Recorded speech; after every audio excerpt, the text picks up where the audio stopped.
Have you ever wondered why darkness makes us uncomfortable? A room can feel completely normal when the lights are on, but the moment that everything goes dark, the same room feels different. You can't see what's around you, and you can't tell what you're doing. And even if nothing dangerous is actually there, darkness creates uncertainty because it hides everything from your immediate view. That makes the opening description of the earth in Genesis especially interesting. Genesis chapter 1 verse 2 says, "And the earth was without form and void, and darkness was upon the face of the deep. And the Spirit of God moved upon the face of the waters." Before the Bible tells us about plants, animals, mankind, or even the sun and the moon, it gives us this picture. The earth was without form, it was void, it was covered in darkness, and beneath that darkness was something called the deep. Why does the Bible begin with such a dark and empty picture? And what does God do with a world that has no visible order, no life, and no light? Today we are opening Scripture Case File number 2, Why the Darkness? So when we read Genesis chapter 1 verse 2, there are three main conditions that I will also refer to as descriptions here that we need to pay careful attention to. The earth being without form, the void, and the face of the deep was covered in darkness. So these three descriptions tell us what the earth was like before God prepared it to be inhabited. The first description is that the earth was without form. So that does not necessarily mean that the earth did not exist. The earth was there, but it had not yet been arranged into the ordered world described throughout the rest of Genesis chapter 1. There were no clearly established boundaries between the waters above and the waters below. The dry land had not yet appeared. The seas had not yet been gathered into the appointed places. The world had not yet been divided, arranged, or prepared. So imagine entering into a dark room filled with boxes. Everything that you already need is inside the room, but nothing has been organized yet. The furniture's not in place, the boxes are still packed up, and nothing is ready to be used. So the room exists, but it has not yet been arranged for someone to live there.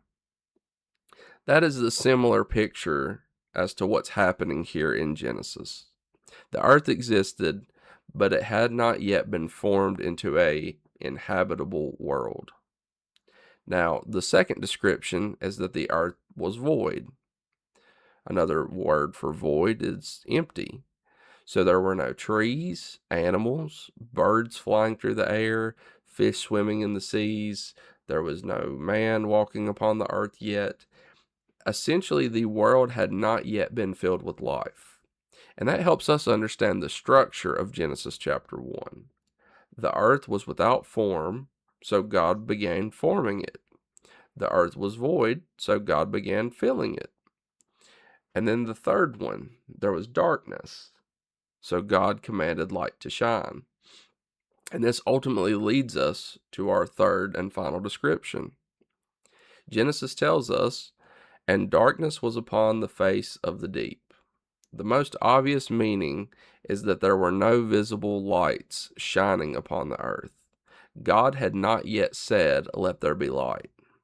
And we often associate darkness with evil, and the Bible sometimes uses darkness that way. Darkness can picture judgment, confusion, fear, ignorance, or separation. But darkness itself is not automatically evil. Later in Genesis chapter 1, God names the darkness night. In verse 5 it says, "And God called the light day, and the darkness he called night."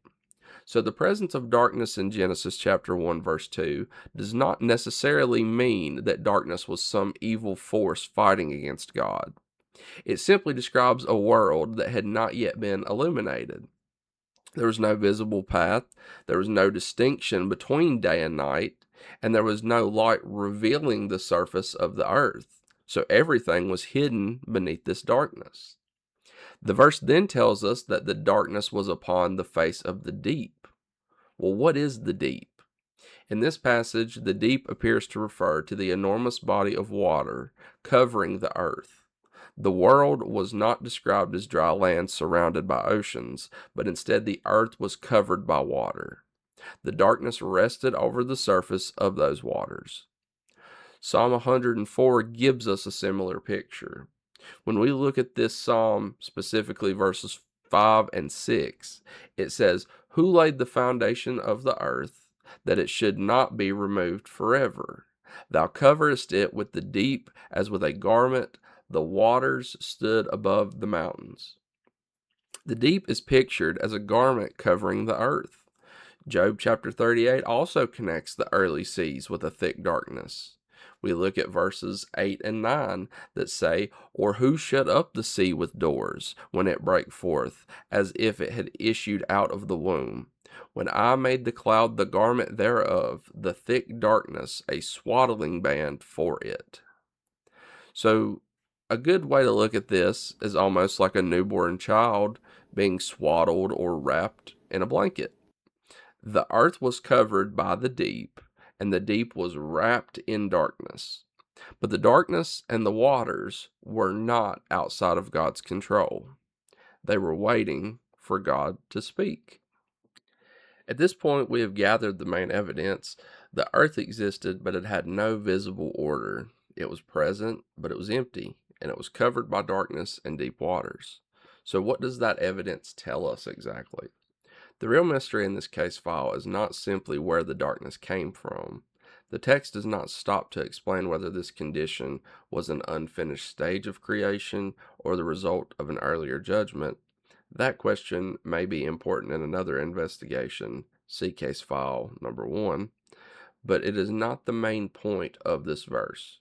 The important question is this: what could a dark, empty, and unformed world do for itself? And the answer is nothing. The darkness could not produce its own light. The deep could not establish its own boundaries. The earth could not fill itself with life.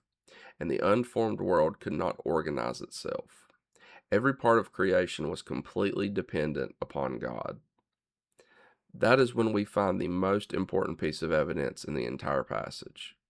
Genesis chapter 1 verse 2 does not end with darkness. It says, "And the Spirit of God moved upon the face of the waters." Before the darkness was removed, God was already present. Before the world had order, God was already at work. Before life appeared, the Spirit of God was moving over the deep. The condition of the earth may have looked empty and lifeless, but it was never abandoned. And then God spoke. Genesis chapter 1 verse 3. "And God said, Let there be light, and there was light." There was no struggle. There was no battle between God and the darkness. God did not have to discover a solution. He spoke, and the condition immediately began to change. That's why Genesis chapter 1 verse 2 matters. It establishes a deep contrast between what creation is without God's action and what creation becomes when God speaks. Without his word, darkness. Without his order, without form. Without his life-giving power, a void. But when God acts, darkness gave way to light, disorder gave way to purpose, and emptiness began to give way to life. This also explains why the Bible later uses creation as a picture of God's saving work. 2 Corinthians chapter 4 verse 6 says, "For God, who commanded the light to shine out of darkness, hath shined in our hearts." Paul's point is that the same God who brought physical light into a dark world is the same God who brings spiritual light into the human heart. The earth could not create its own light, and neither can we. We need God to reveal truth, give life, and bring order to what sin has left empty and confused. So after examining the evidence, what is the conclusion of this case file? Why was the earth described as dark, without form, and void? Well, the verse presents the earth in a condition that was not yet prepared to support the life that God intended to place upon it. Whether that condition was part of the original plan or followed an earlier divine judgment, the finding remains the same. The world was dark, empty, and unformed, but God was present. The darkness was real, but it was not greater than God.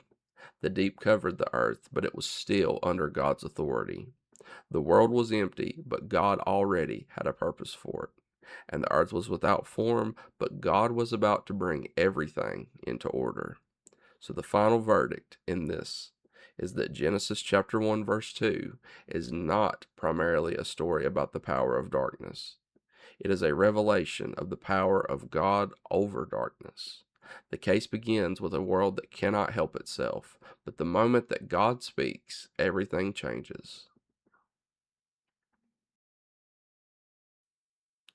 Remember, study to shew thyself approved unto God, a workman that needeth not to be ashamed, rightly dividing the word of truth. If you guys enjoyed this video, please do me a huge favor by liking and subscribing to my channel, especially if you are interested in seeing more of this type of content. And until next time, thank you so much for tuning in, and may God abundantly bless you.